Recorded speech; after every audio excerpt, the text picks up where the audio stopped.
સુરતના નાનપુરામાં પોસ્ટ અને પાસપોર્ટ ઓફિસને બોમ્બથી ઉડાવવાની ઈમેલથી ધમકી મળતા પોલીસ દોડી તપાસમાં અફવા નીકળતા તંત્રને રાહતનો શ્વાસ લીધો।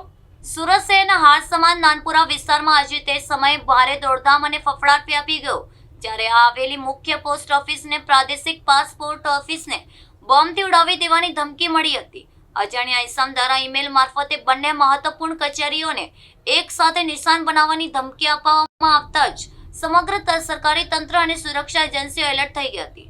ઘટનાની ગંભીરતાને ધ્યાનમાં રાખીને તાત્કાલિક ધોરણે બોમ્બ ડિસ્પોઝલ સ્ક્વોડ અને ડોગ સ્ક્વોડ અને સ્થાનિક પોલીસનો મોટો કાફલો ઘટના સ્થળે ધસી ગયો હતો। સુરક્ષા કર્મીઓએ તકેદારીના ભાગરૂપે બંને કચેરીઓમાં હાજર તમામ અધિકારીઓ અને કર્મચારીઓને મુલાકાતીઓને સુરક્ષિત રીતે બહાર કાઢી આખી બિલ્ડિંગ ખાલી કરાવી દીધી હતી। ત્યારબાદ સમગ્ર કેમ્પસને આસપાસના વિસ્તારને કોર્ડન કરીને આધુનિક સાધનોની મદદથી ખૂણે ખૂણાની સઘન તપાસ અને સર્ચ ઓપરેશન હાથ ધરવામાં આવ્યું હતું।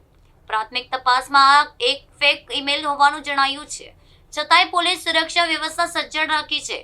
આ પ્રકારનો ધમકીભર્યો ઈમેલ મોકલી શહેરમાં ભયનો માહોલ ઉભો કરનાર અસામાજિક તત્વોને શોધી કાઢવા માટે સાયબર ક્રાઇમ બ્રાન્ચે પણ સ્માર્ત તપાસના ચક્રો ગતિમાન કર્યા છે। પોલીસ કંટ્રોલ રૂમ દ્વારા અમને સૂચના આપવામાં આવેલી હતી કે એક એવો મેલ મળેલો છે કે પોસ્ટ ઓફિસમાં અને પાસપોર્ટ ઓફિસમાં કોઈ પણ એક્સપ્લોઝિવ કે બોમ્બ ઇમ્પ્લાન્ટ કરવાની ધમકી મળેલી હતી।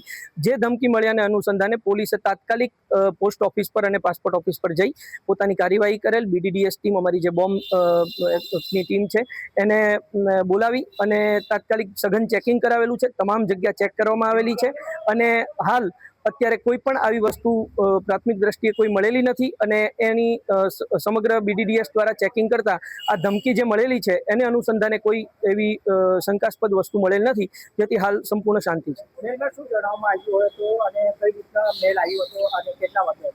આ સવારના સમયે મેલ આવેલો હતો અને કંટ્રોલ રૂમ દ્વારા તાત્કાલિક પોલીસને, લોકલ પોલીસ તથા BDDSને અને તમામ એજન્સીઓને જાણ કરવામાં આવેલી અને એને અનુસંધાને તમામ એજન્સીઓ આવી અને કાર્યવાહી કાયદેસરની કરેલી છે।